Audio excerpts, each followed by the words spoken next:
Hi everyone, today I'm going to talk about my favorite wallets, so the best wallets to use Bitcoin. I've been in the space almost 9 years now, and I've used a variety of different wallets that are much easier and much harder to use. Today I'm going to hop into which ones are my favorites. And before we begin, I want to give a shout out to Ledn. Ledn is one of my sponsors. They're the best place to lend or borrow against your Bitcoin. So if you lend out your Bitcoin, you can earn a yield. If you borrow against it, you can, delay having to sell your Bitcoin and incur capital gains. They all come with risks, so make sure you read a lot, do your own due diligence on that. I personally use them. Definitely think it's a great product. Okay, let's hop back into the main topic, my favorite Bitcoin wallets. So what I'm going to do here is walk everyone through what my favorite wallets are. And it's kind of funny because when I first started, my first wallet was Bitcoin QT, or the Bitcoin Core wallet. That's the default wallet provided by Bitcoin developers. It's very functional, but it's a very harsh user experience, and the design hasn't changed much in a long time. And so that was my first wallet, which actually by default is a Bitcoin, or I think by default is a Bitcoin full node. So when I first got it, I'd be like, why does it take so long to sync up with the network? This is taking a super long time. And it's because my first wallet also had a full node built into it. It's actually still very, very functional. I definitely recommend it if you're a little bit more technical. But the wallets I'm about to cover are a little bit easier to use. My next wallet was a Blockchain.info wallet. So this was called a web wallet back in the day. Not many people remember that. So web wallet meant that instead of storing the encrypted private key on your local computer, so like on your hard drive where it could be lost, like the guy who lost $90 million or $100 million of the Bitcoin and has been searching through garbage dumps for that hard drive.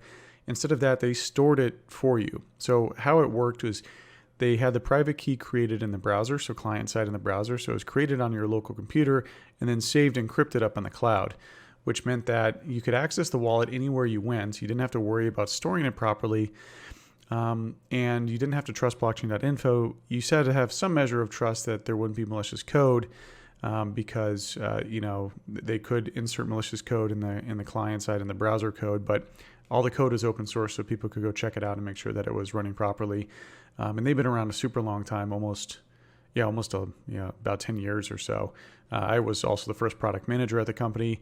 They were one of the hottest companies back in the 2013, 2014 era.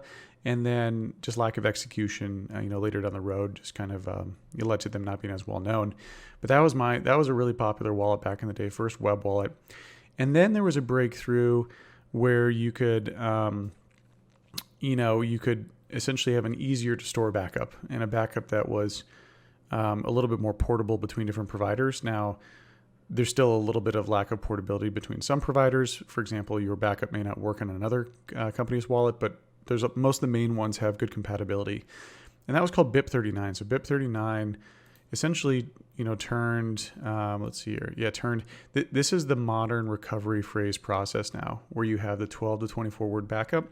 That is called BIP30. BIP39 was the essentially the improvement that was done to the Bitcoin protocol to allow this sort of easier to understand export.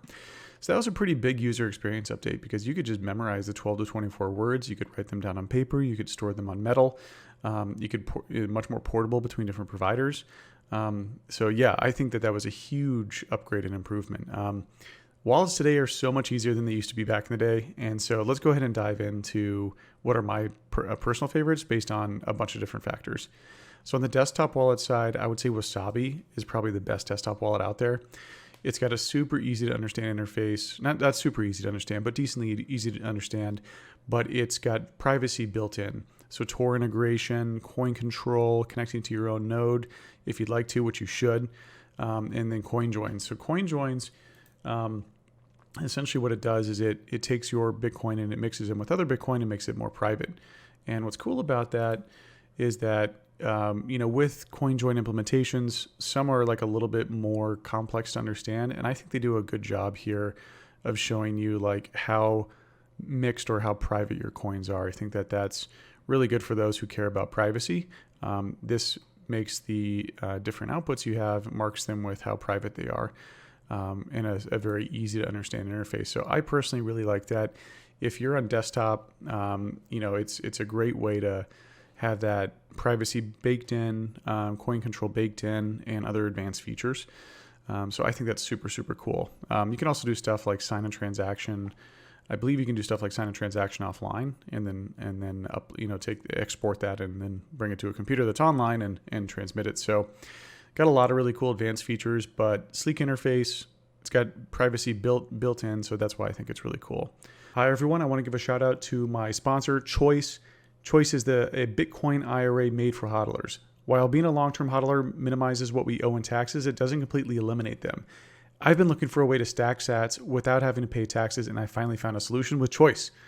This is something I've been putting off for a long time, and now I'm finally doing it.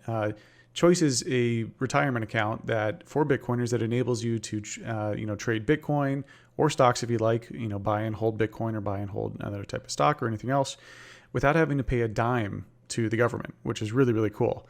And they do that because it's a special type of retirement account. And they just released an iOS app that makes it super easy to sign up and get started. The best time to stack your sats was 11 years ago, but the next best time is now. And you can stack tax-free. If you search Stack Sats in the App Store, you can find their product. So it's Choice in the App Store, but if you search Stack Sats, you can find that. Or go to choiceapp.io/held. And if you go to that URL, you can go sign up. The link will also be included below. And I would be remiss not to tell you that they also let you hold your own private keys. Like, that's pretty cool. So I think that's super, super cool because as a Bitcoiner, you want to have self-custody and hold your own Bitcoin. And with them, they allow for that. Okay, now back to the video. On mobile, Blue Wallet is my favorite product. So Blue Wallet is awesome. It's just super simple, clean. I've had a ton of mobile wallets. I mean, at least over a dozen I've tried out. And Blue Wallet's really, really nice. It's just super simple. It's got really cool stuff like you can do multi-sig with it. I use it, a lot for Lightning because Lightning's really, really awesome in terms of, being able to, spend Bitcoin in a much cheaper, faster way. I hodl 99% of the time, but when I'm at a conference or something, if someone has a little product or good, then it's kind of fun to use it. So with this, it's really, really easy to use. I highly recommend it if you're on mobile. You also can have multiple wallets, which is cool. So it kind of creates some segmentation, but like if you don't want to use one Bitcoin wallet for everything for privacy reasons, you can create different wallets, within one app, which is cool. And also if you're more security conscious, you can create a multi-sig vault. And they have really good fee estimation tools. A lot of wallets don't do this very well. I think that they do it really great and really, really well. And then with Lightning, you can either do custodial or non-custodial. Custodial means, they help configure it, which makes it a little bit easier for the everyday person to use.